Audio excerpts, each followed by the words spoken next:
Hola Iglesia Más Vida, soy Itiel Arroyo desde España y quiero enviar un saludo muy especial a vuestros pastores Andrés y Kelly. Muchas gracias por darme la oportunidad de hablar a la Iglesia en los próximos minutos. El mensaje que voy a compartir con vosotros lo he titulado de la siguiente manera: libres en prisión. Y me gustaría dar respuesta a la siguiente pregunta: ¿es posible vivir con alegría a pesar de que el mundo a nuestro alrededor parezca que se está desmoronando? ¿Es posible tener alegría en el alma a pesar de que nuestras circunstancias sean hostiles? La respuesta es sí. Y podemos descubrir el secreto de la alegría aparentemente imposible a través de la vida de un hombre cuyas circunstancias eran hostiles, pero que su corazón rebosaba de alegría. Se llamaba el apóstol Pablo. Y a través de una de sus cartas a la iglesia en la ciudad de Filipos podamos encontrar el secreto de la alegría. Ahora, antes de leer la introducción de esta carta, me gustaría ponerte en contexto, porque el contexto es muy importante para entender esta carta. Lo primero que me gustaría decirte acerca de esta carta es que es una carta honesta. Pablo, cuando la escribió, no estaba intentando aparentar nada. Él ni siquiera sabía que estaba escribiendo la Biblia. No estaba intentando proyectar una imagen de que todo iba bien cuando en realidad no iba bien. No estaba jugando a ese juego. Era una carta honesta que Pablo escribía de corazón a la iglesia en Filipos, a sus amigos en la ciudad de Filipos. Ahora, lo segundo que me gustaría que notases es el contexto en el cual Pablo escribió esta carta. Porque según los teólogos, cuando Pablo escribió esta carta, se encontraba en prisión. Según los historiadores, lo más probable es que Pablo estuviese en un arresto domiciliario en la ciudad de Roma, custodiado 24 horas al día por un soldado romano. Probablemente tenía cadenas en sus manos y en sus pies, y al otro lado de esas cadenas había un soldado romano al que le tenía que pedir permiso para dormir, comer, incluso para ir al baño. Le habían privado de su derecho más fundamental como ser humano, la libertad. Ahora, quiero ser muy honesto contigo. Si yo hubiese escrito una carta de corazón a mis amigos, en un contexto como ese, en prisión, privado de mi libertad, teniendo que pedir permiso a un soldado romano para ir al baño, probablemente la carta que yo hubiese escrito hubiese sido una carta muy lamentable, llena de victimismo y autocompasión. Sin embargo, la carta de Pablo a los filipenses hoy en día se considera la carta más inspiradora y alentadora que jamás escribió Pablo. De las frases de esa carta, a lo largo de 2000 años, se han hecho cuadros, pegatinas, camisetas. Con las frases de esa carta hemos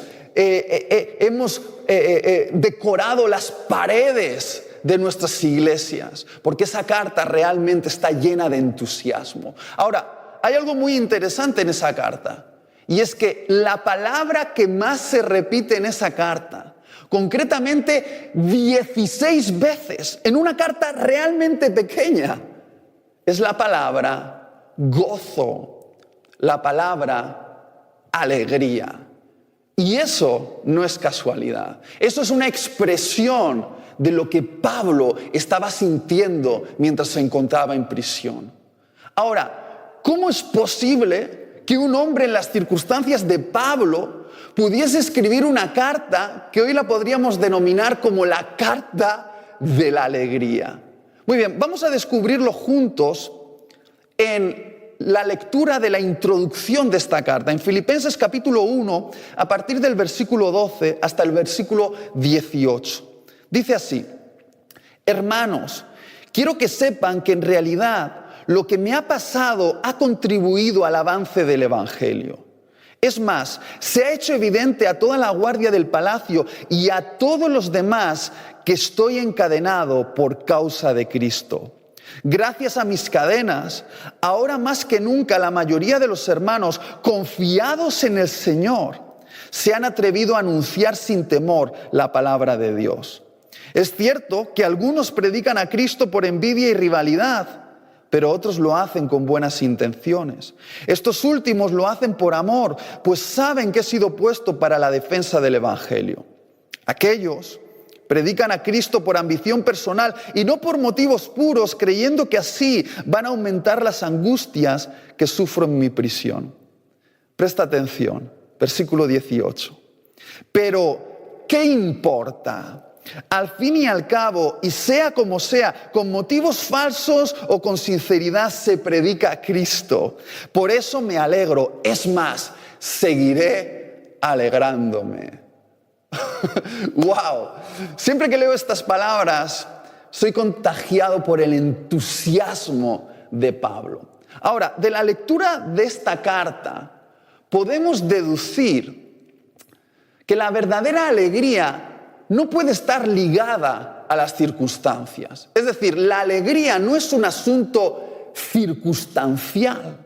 La alegría no puede estar ligada a estar en un lugar placentero, en una playa paradisíaca, tomando un daiquiri. No puede estar ligada a tener muchos ceros en la cuenta bancaria. No puede estar ligada a comer nuestra comida favorita. No puede estar ligada a tener muchos seguidores en nuestras redes sociales y ser populares. No puede estar ligada a nada circunstancial, porque las circunstancias de Pablo eran hostiles.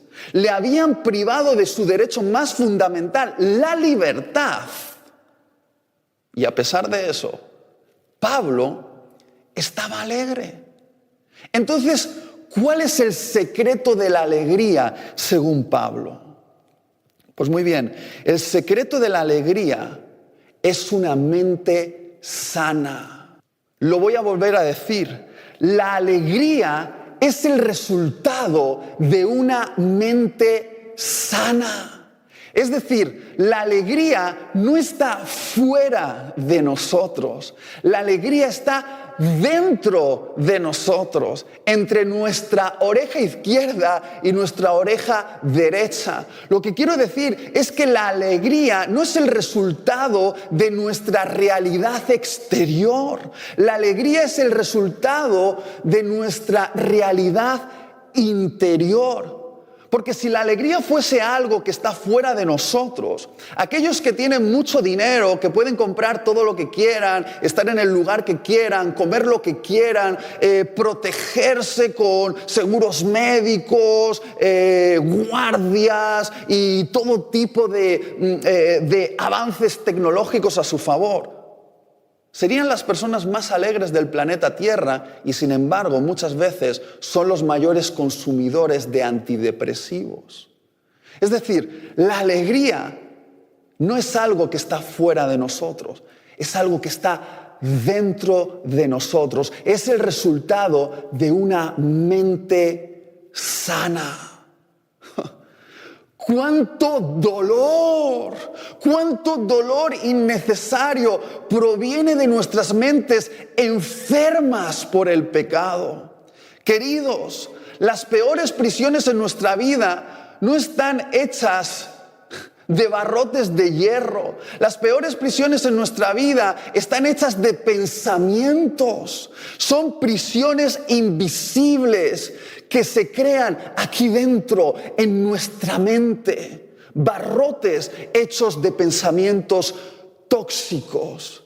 Pablo lo sabía, por eso le dijo a los filipenses, en Filipenses 4:8, queridos, en esto pensad.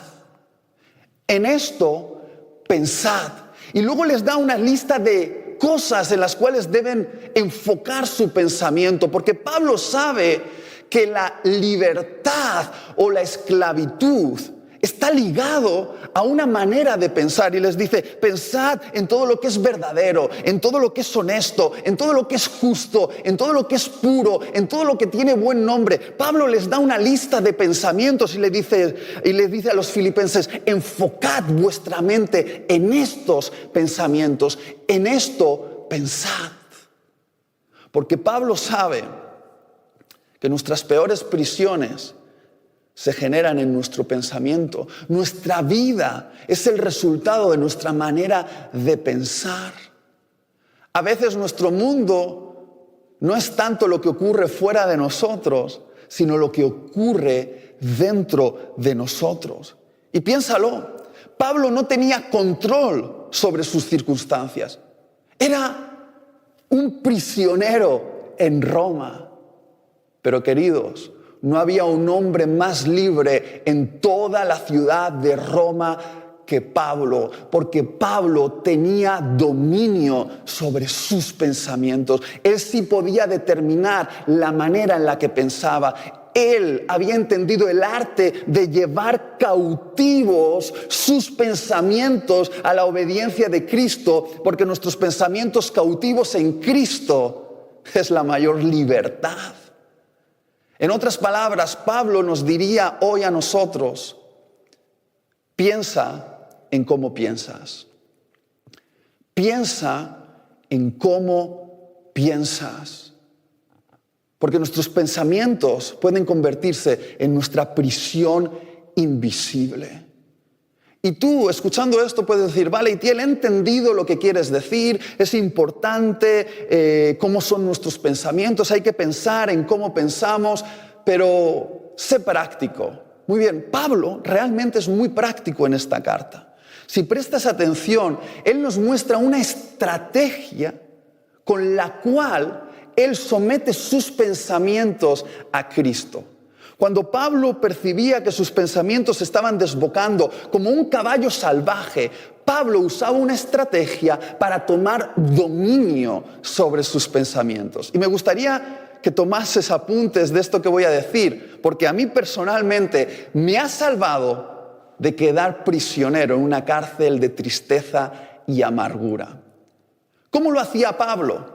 ¿Cómo sometía Pablo sus pensamientos? ¿Cómo lo tomaba dominio sobre ellos? A través de hacerse preguntas. Y quizá ahora me estés mirando a través de esta pantalla y digas, yo pensé que ibas a decir algo más profundo, como que la manera de someter nuestros pensamientos es a través de la oración y del ayuno. Pero por favor, no me entiendas mal, pero no subestimes el poder de hacerse buenas preguntas. Es más, dime qué preguntas te haces y te diré cómo es tu vida. Aquellas personas que trabajan en liderazgo personal, que están en posiciones donde están expuestos a mucha presión, entrenan su mente para que su mente se haga buenas preguntas. ¿Por qué? Porque buenas preguntas pueden impulsar nuestra vida hacia los propósitos de Dios, y malas preguntas pueden boicotear los propósitos de Dios en nuestra vida. Ahora, si no me crees acerca de este asunto, si no consideras que las preguntas son un asunto importante, ¿por qué crees que Satanás comenzó la conversación con la humanidad, con Adán y Eva, a través de una pregunta? La serpiente preguntó a Adán y Eva, ¿con qué Dios os ha dicho qué?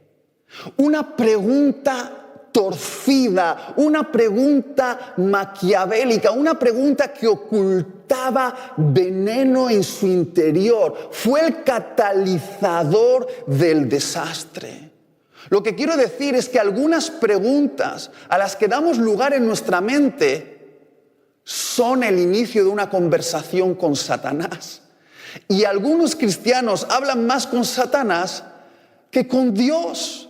¿Por qué? Porque se hacen malas preguntas Preguntas que se convierten en una puerta abierta para el enemigo en nuestra alma, para que tome dominio de nuestras emociones y nos encarcele en prisiones invisibles de tristeza y amargura. Preguntas como estas: ¿qué pensarán ellos de mí? Mala pregunta. ¿Por qué a mí siempre me pasan cosas malas? Mala pregunta. ¿Por qué nunca nadie me valora? Mala pregunta. Si realmente Dios es bueno, ¿por qué me ha pasado esta cosa mala? Mala pregunta. ¿Por qué soy tan estúpido? Mala pregunta. ¿Qué pasaría si? Y agrega ahí cualquier desastre. Malísima pregunta. Siempre que nos hacemos estas preguntas, me imagino a Satanás parado frente a nosotros con su libreta en la mano diciendo: ¿quieres que comencemos una conversación? Porque tengo algunas respuestas que darte. Yo hace unos meses atrás tuve una conversación bien peligrosa con la serpiente. Y quizá algunos aquí ya se están echando la mano a la cabeza y dicen: ¿cómo invitan a un predicador a predicar a la iglesia que tiene conversaciones con Satanás? Bueno, queridos, tenemos conversaciones con Satanás más frecuentemente de lo que imaginamos, porque conversar con Satanás no siempre es un asunto de hacer brujería o ouija, sino es un asunto de preguntas. Preguntas. Recuerdo que hace unos meses atrás toda mi familia se contagió de COVID y específicamente mi suegra, la mamá de mi esposa Damaris, se puso muy grave con una neumonía bilateral y finalmente tuvo que ser ingresada en el hospital entre la vida y la muerte. El diagnóstico al principio era devastador y no nos daban buenas noticias. Mi mujer también tuvo complicaciones y tuvo que ser ingresada y me quedé solo en casa con mi hija y con mis pensamientos. Y mi conversación con Satanás comenzó con esta pregunta: ¿qué pasa si mi suegra muere? Y es como que Satanás vino, me puso la mano en el hombro y me susurró: ¿qué tal si pensamos sobre esto? Y yo empecé a pensar, bueno, si mi suegra muere, como mi esposa está muy ligada a su mamá, probablemente va a caer en depresión y no va a poder salir del pozo de la tristeza. Entonces yo voy a tener que quedarme a cuidar de mi esposa, entonces tendré que dejar el ministerio por un tiempo, pero ¿cómo sostendré económicamente a mi familia? Tendré que buscar un trabajo. Y empecé a hacerme esta película en la cabeza. Empecé a imaginarme cómo sería mi vida de aquí a 5 años con mi suegra muerta, con mi mujer en depresión y yo abandonando el ministerio. Y de repente es como que me sentí en una prisión en mi mente de la cual no podía salir. Y lo más inteligente que hice fue agarrar el teléfono y llamar a mis pastores y decir: no veo la salida, veo que estoy metido en una prisión aquí dentro y necesito que me ayudéis. Y gracias a preguntas sabias que me llevaron a conclusiones verdaderas, pude salir de ahí. Queridos, vosotros sois como yo en esto, estoy seguro. Creo que incluso os podrían dar un Oscar en Hollywood a mejores guionistas por las películas que muchas veces os montáis en la cabeza. Películas de ciencia ficción con posibilidades que jamás van a ocurrir, pero que os encarcelan en el ¿y si pasa esta tragedia? Por eso he llegado a la conclusión de que probablemente la alegría esté ligada no a tener todas las respuestas, sino a hacerse mejores preguntas. Muchos de los que estáis escuchando este vídeo podéis decir: yo tengo muchas preguntas que le he hecho a Dios y Él no me ha contestado. Querido, querida, Dios nunca nos dijo que contestaría a todas nuestras preguntas, porque Dios sabe que no estamos listos para escuchar todas las respuestas. Por eso, quizá lo que tenemos que aprender es hacernos mejores preguntas. Y Pablo tenía dos preguntas que están en el texto explícitamente e implícitamente dos preguntas que eran como las riendas que Pablo usaba para traer bajo dominio el caballo salvaje de sus pensamientos. Dos preguntas. La primera en el versículo 18, que es ¿qué importancia tiene? Y la segunda en el versículo 14, que es ¿qué significado tiene? Una vez más, ¿qué importancia tiene y qué significado tiene? Hablemos en primer lugar de esta pregunta, ¿qué importancia tiene? Y la manera en la que puedes salvarte de quedar aprisionado en tu mente. Muy bien, en los versículos 15, 16 y 17, Pablo está escribiendo la carta según estaba pensando, porque la escritura de Pablo era así, él escribía tal y como pensaba. Él no imaginaba que esas cartas se iban a convertir en la Biblia, sino probablemente se hubiese organizado un poquito mejor. Y podemos ver en la manera en la que escribe Pablo, cómo en los versículos 15, 16 y 17, Pablo está entrando en un bucle peligroso. Él empieza a decir, es que algunas personas, aprovechando que estoy en prisión, están yendo a esos lugares donde yo planté las iglesias para ganar ventaja sobre mi trabajo y están hablando mal de mí, están intentando boicotear mi persona y están haciendo esto y están haciendo lo otro sobre mí, aprovechando que estoy en prisión y que no me puedo defender. Y Pablo entra en un bucle, es como que sus pensamientos se están descontrolando y Pablo se da cuenta de que algo peligroso está pasando en su mente, de que esto no le va a llevar a un buen lugar, y de repente Pablo para. Pablo para.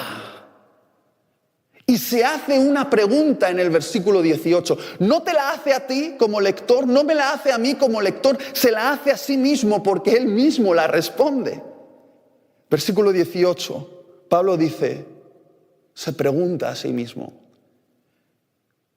¿qué importancia tiene? Pablo, espera. ¿Qué importancia tiene? Y entonces Pablo se responde a sí mismo y dice, en realidad, que hablen mal de mí, que estén intentando ganar ventaja sobre mí, que me estén intentando boicotear a mí, en realidad no importa. Porque lo que realmente es importante, la predicación del Evangelio y la extensión del reino de Dios sigue imparable. Y casi como una amenaza a sus enemigos, Pablo escribe en la carta, por eso me voy a alegrar. Sí, me voy a alegrar. Y querido, querida, que me estás viendo a través de esta pantalla, en esos momentos donde nos estamos haciendo una película en la mente, porque alguien nos ha traicionado, ha hablado mal de nosotros, porque algo no ha salido según nuestros planes, porque ha habido una complicación en el trabajo, hemos tenido un conflicto en la casa o en la iglesia y estamos como perdiendo el control de nuestra mente, estamos empezando a sacudir nuestras emociones. Es el momento de parar, hay que parar. Y como Pablo preguntarnos, espera, Itiel, ¿qué importancia tiene? ¿Qué importancia tiene? Responder a esta pregunta antes de reaccionar a una ofensa, una pérdida, una crítica, un revés, puede liberarte de la prisión, de la tristeza y de la amargura. Espera. Para ahí. ¿Realmente importa? ¿Realmente es importante este asunto? Y te voy a dar una pista para responder a esta pregunta. Si se trata de tu ego, no importa. Lo voy a volver a decir. Si se trata de tu ego, no importa. cuánto gozo nos ha robado el ego en nuestra vida. Siempre obsesionados por el qué dirán, siempre obsesionados por nuestras apariencias, siempre obsesionados por nuestra reputación, siempre obsesionados porque nos den la razón. Cuánto gozo nos ha robado el ego, porque escúchame bien, aunque allá afuera te digan que la verdadera alegría es vivir para hacer crecer tu ego, eso es mentira. No hay una vida más triste que vivir para tu propio ego, vivir para tu propio yo, vivir para tu propio orgullo. Es el camino a la tristeza, porque Dios no te creó para vivir para algo tan pequeño como tu ego. Pienso en mi vida hace 10 años atrás y me doy cuenta cuántas noches en vela pasé pensando en cosas que no importaban, que eran puro ego. Tardamos demasiado tiempo en darnos cuenta de lo que importa realmente y lo que no importa para nada. Pensamos que lo importante es ganar una discusión, que nos den la razón. Y cuando después de discutir y discutir y discutir ya nos dan la razón, nos damos cuenta de que lo realmente importante era la relación, que la hemos estropeado a causa de nuestro ego.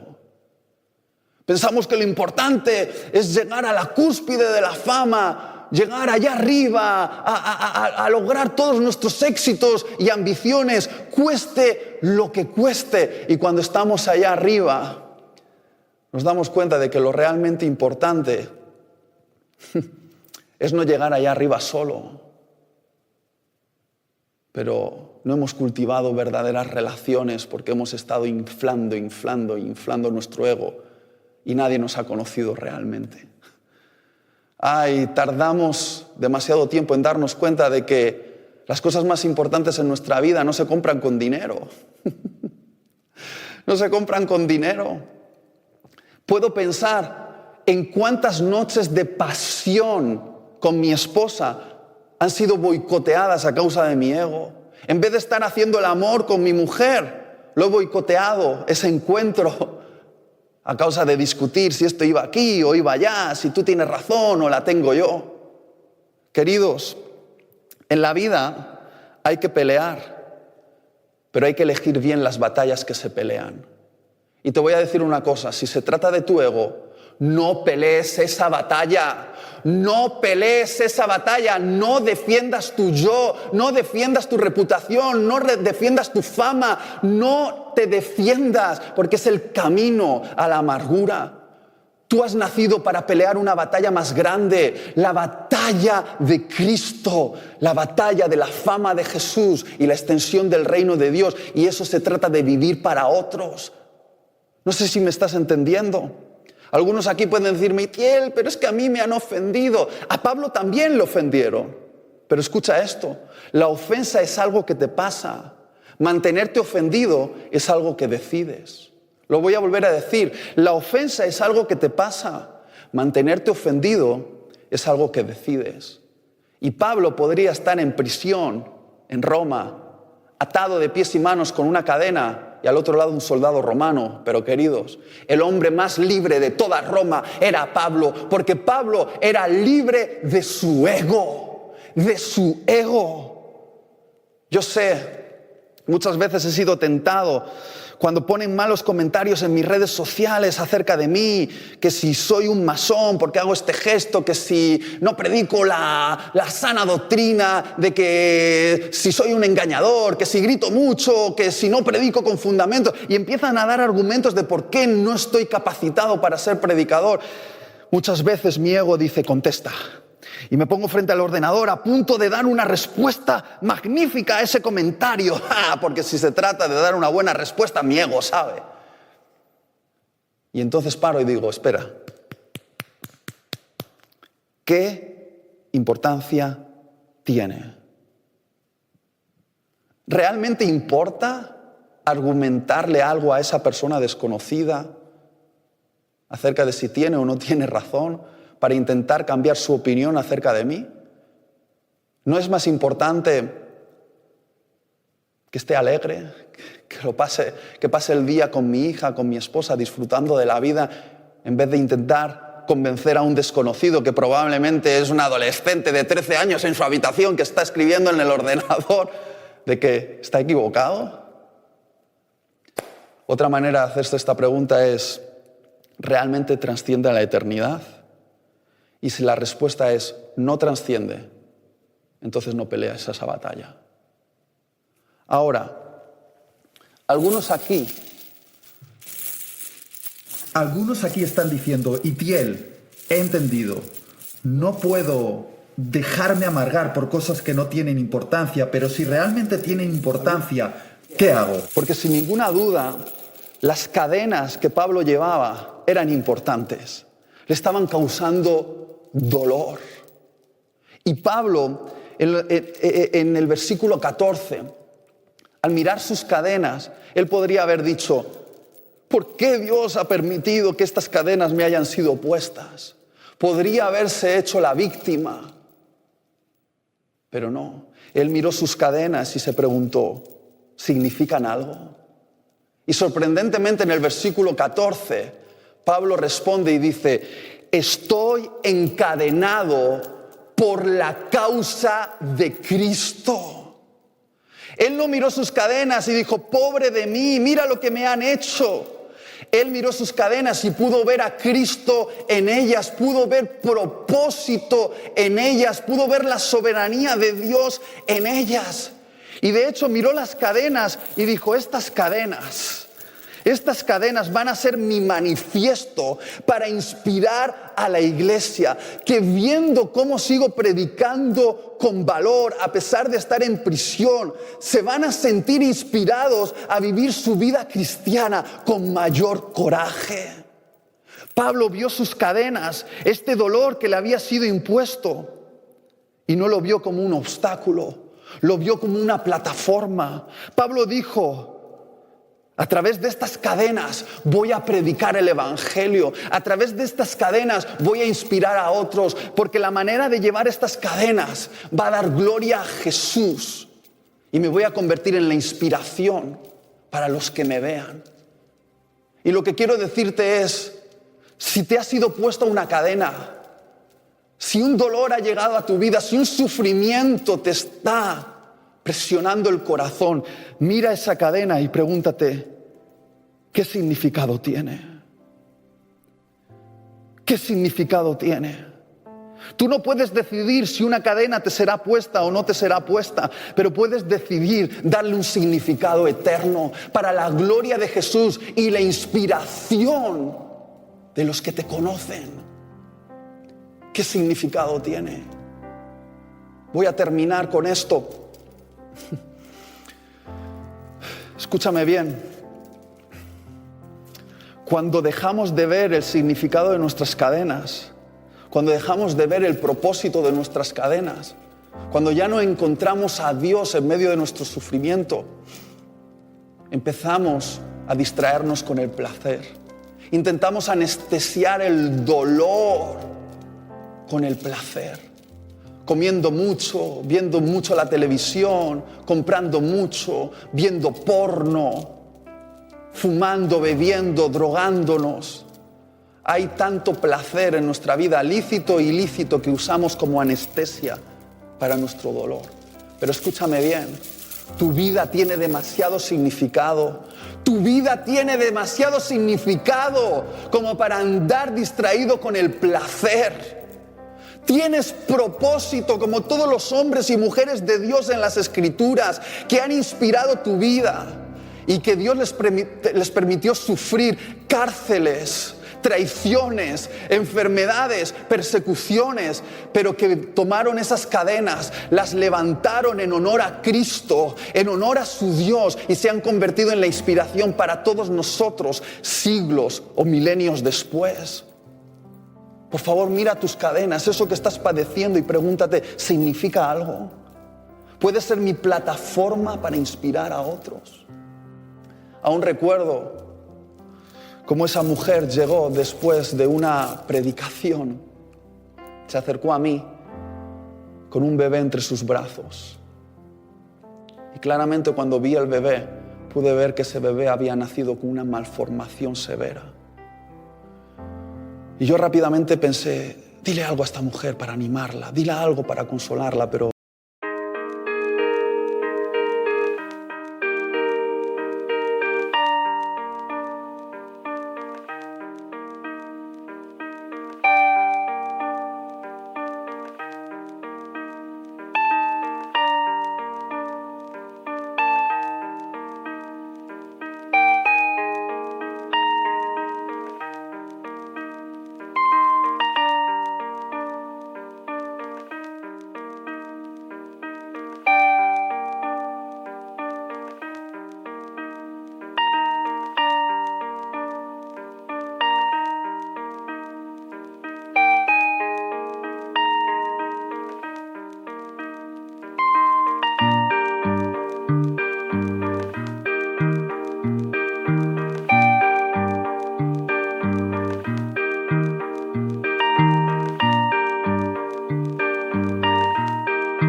ella habló primero y me dio una lección a mí.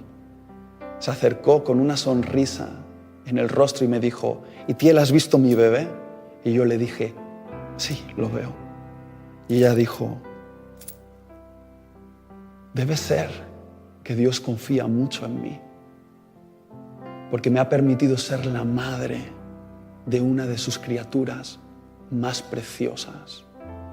Y me dijo, sé que no es fácil, pero si Dios me ha permitido ser la madre de este bebé, es porque Dios cree que puedo ser una buena madre.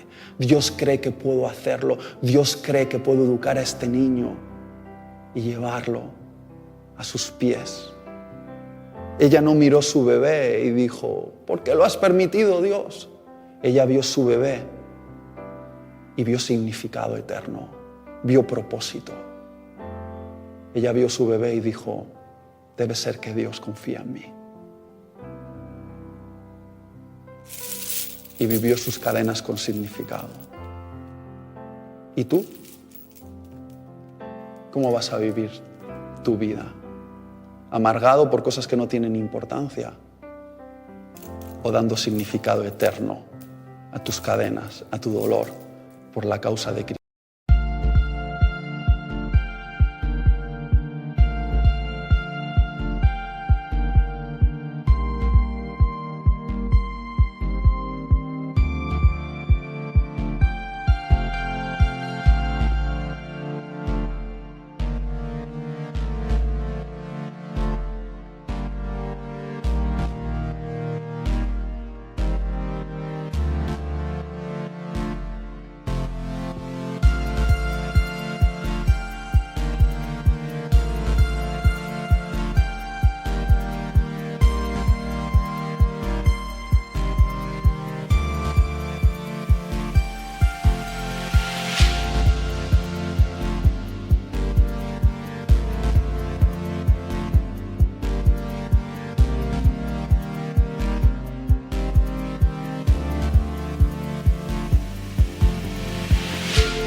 Porque como dijo Pablo en esa carta a sus amigos en Filipenses, para nosotros el vivir es Cristo y el morir es ganancia.